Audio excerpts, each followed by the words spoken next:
You were actually talking with your friend, and you heard gunshots or you heard screaming. What happens? I was actually, it was a first A lunch, which is around like 11, Oh, okay. 12. And then I had my one extra class, which was third period, and then I was in fourth, which is my teacher's class, Okay. where I heard the gunshots. What did you immediately think? Because I know a lot of people are saying they thought maybe it was balloons popping on Valentine's Day. What did you think was going on? I thought it was just a drill because we had rumors going around the school saying that the police would arrive with fake firearm Oh, wow. and fake bullets to go off to scare the students.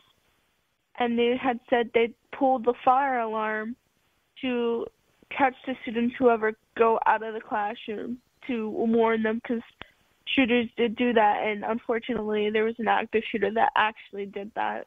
Yeah, we now know that this bad guy who's admitted to all the killing and well, he's going to rot in hell for a very long time. We know that he pulled the fire alarm in order to get more of you running in the same direction. Did you know this guy before this happened? Was he somebody you were aware of? I not really. I didn't know him on a personal level. Yeah. I just knew his name, and I've heard his name around school, and I've heard that he was a weird person. But other than that, I've never met him in my life. It's Kelsey French. She's 16 years old. She's a student at Marjory Stoneman Douglas High School in Parkland, Florida. She's a survivor from the school shooting a couple of days ago. When you say that you'd heard of him, he was a weird guy. Everybody who knew him now says, oh, yeah, we're not surprised. You think that there were signs pointing to the fact that this guy could do something like this? Oh, yeah, there were signs all over Instagram and how the stories arose after the shooting from those students. And I'm just surprised no action was taken to prevent this. I agree with you. I agree with you wholeheartedly. It's Kelsey, a friend. Kelsey, so you hear the gunshots, you hear the fire alarm go off, you think that it's probably a drill, but like anybody who's been trained to react to a fire alarm, do you start heading toward an exit? What do you do? Our school has code red drills, and we know what to do. We know where to go and how to proceed with these drills. So I immediately went to my teacher, Mr. Beagle, who did unfortunately pass away in the shooting, and I told him I'm scared, and then we heard the gunshots, and he unlocked the door, and I ran into the classroom. Scott Beagle was 35 years old. He's a guy that you say saved your life and the lives of many.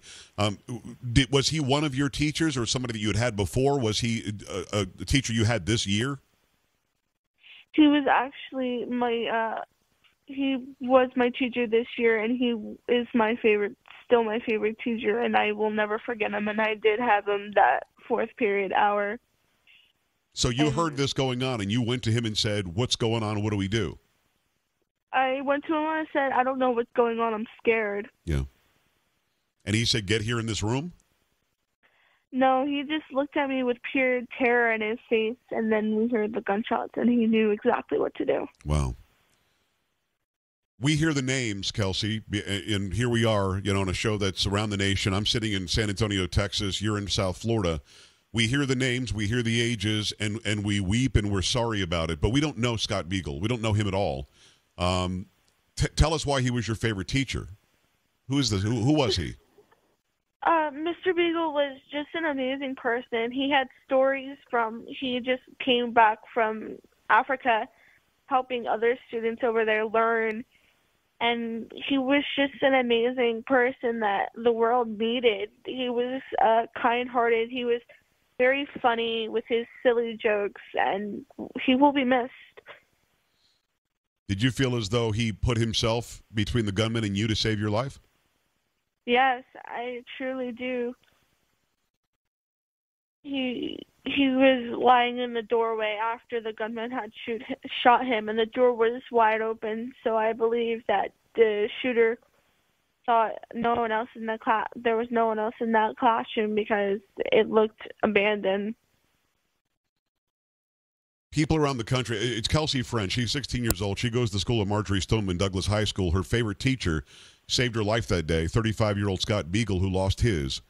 And again, we're very detached from it, and I'm sorry about that. I wish that we knew Scott Beagle. I wish that we knew you better. I wish that we knew the other 16 who also died. We don't, and that's why I'm really glad that you have the strength to come on. You obviously have friends. You're a teenager. You sound like a wonderful human being, so I'm guessing you have plenty of friends. Have you had a chance to talk to people and just looked at, I mean, other than hugging and crying together, which I'm sure there's plenty of, and that'll continue. But have you had a chance to really talk this out with your friends? And where are you guys on all this?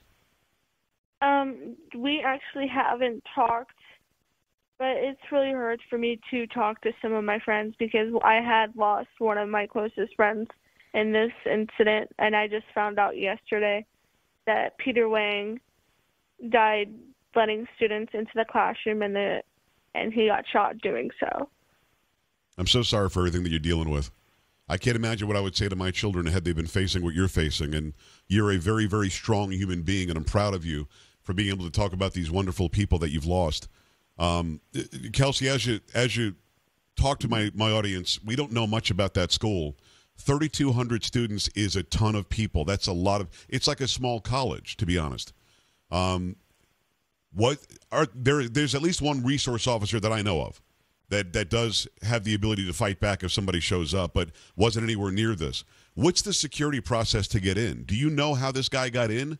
And shouldn't there be safety measures to stop somebody from coming in? He Ubered over to the school and came in. Like if I showed up at that school before the shooting happened, what is it that I would have to do to get in? Do I have to show ID? Do I have to be buzzed in? How does it work? There is no, this is my first year in the school, but Okay. Even if you were to go through the front office, I doubt you'd probably have to show ID, but you don't need to be buzzed in. And you can, quite frankly, just jump the fence to get into Marjory Stoneman Douglas. Well, I mean, the word that we're hearing from the news reports is that he was dropped off by Uber and walked into some stairwell. Can you just get into a stairwell without going through any security check?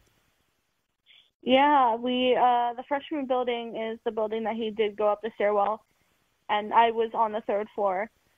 And all you really need to do to get into that stairwell is just open a door, and there's stairs. That's basically how he got in. The school is allegedly going to open again next week. I'm not so sure that's very smart, but you guys need to go somewhere, and you need to be able to learn and get educated and better yourselves for your future. It's got to be really, really hard. Do you plan on going back to that school?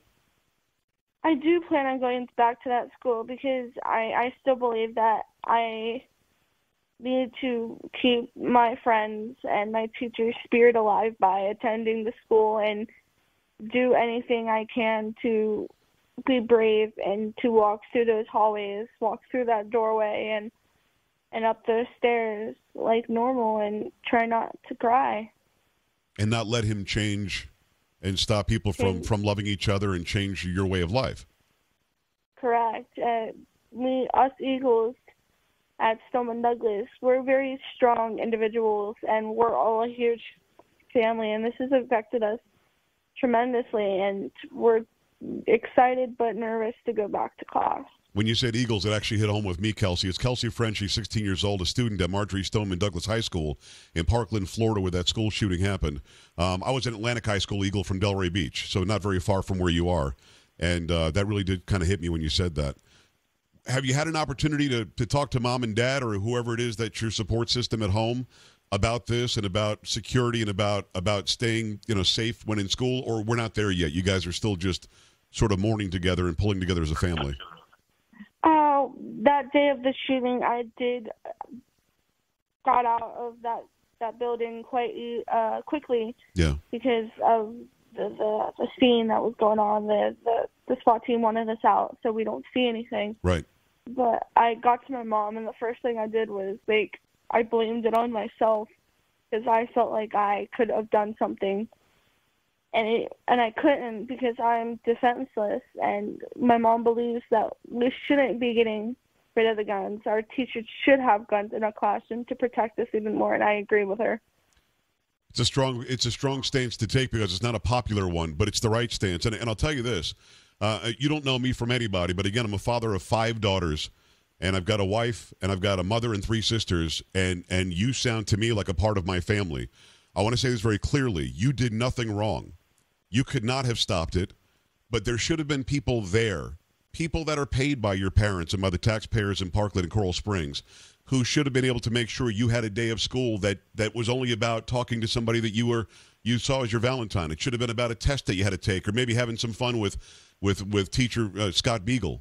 So don't ever, ever blame yourself, no matter what ends up happening now, and hopefully we'll take steps to protect people like you in the future. But this is not your fault. And I know that I'm some idiot on the radio that you don't know, but again, this isn't your fault. It is not your blame. This is the blame of a society that doesn't ensure that you're safe when you go to school. And I'm so sorry that you're facing this.